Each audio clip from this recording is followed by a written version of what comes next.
Holiday special 1978, man. Wow. Just imagine, you're tuning in, you're getting ready to watch, and this version that we saw on YouTube was original programming of The Incredible Hulk is not going to be on tonight, and instead it's going to be the holiday special, Star Wars 1978, blah, blah, blah. You go in, and for like the first 15 to 20 minutes, it is just Wookiees. Wookiees screaming at each other. Yep. Wow. I think I'd be pretty disappointed. Star Wars, there's going to be a holiday special. Oh my gosh. Yeah.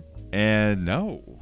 Because it's not just Wookiee talking. It is Wookiees rah, rah, rah. Yeah. And no subtitles. And it goes on for way too long. Way too long. There's just so much in that was like, There's what? a cooking show. There's a cooking show. There's a YouTube tutorial. There's two music concerts moments. One of them is really weird. It's the grandpa in the VR headset. And a little questionable. Yeah. The second one, it's literally the guards that are searching their house that takes a moment to stop and watch this music special. Like, what? Okay. So confusing. Obviously, it just feels really dated and like... Yes, it does. Just really chaotic in the story they were trying to tell, and long. Back in the day, if you factored in all of the advertisements and the commercials, it was 2 hours. That's insane. Question for you. Yes. Do you think it's worth watching?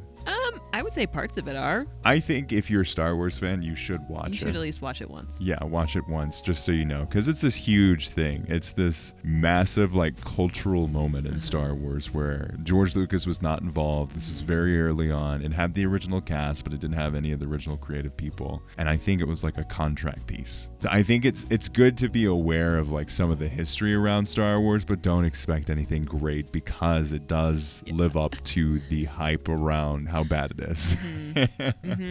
It's a good piece to be aware of and humbled by, but appreciate at the same time because I think it's great.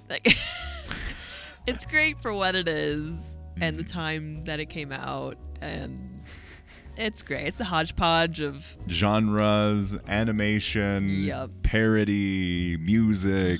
This holiday special, I think, it's a time capsule, I'd say. It really is. I mean, it doesn't age well, obviously, but it's a fascinating piece. It's a good part of Star Wars history. Yeah. It gives you an understanding of where Star Wars once was, what was considered Star Wars, and just it's fun, campy. It's horrible, but it also has an air of charm because of it. Yeah. Yep. Ken doll. Yep. Luke Skywalker. Yep. And very high Carrie Fisher and does not want to be there Harrison Ford. Yep. Long story short, it sucks. Watch it. It's a fun time, but don't be like, I have to sit down and watch every single second of it because you will go insane. Yeah, you probably will. You will start growling like a Wookiee by the end of it because your brain will be mush. So if anyone complains if something doesn't feel like Star Wars, just know in 1978, a year after A New Hope came out, you had this, and it was considered Star Wars. Yep. Just saying, if you get upset about bricks and screws in Star Wars, that this was also Star Wars at one point in time. Yeah.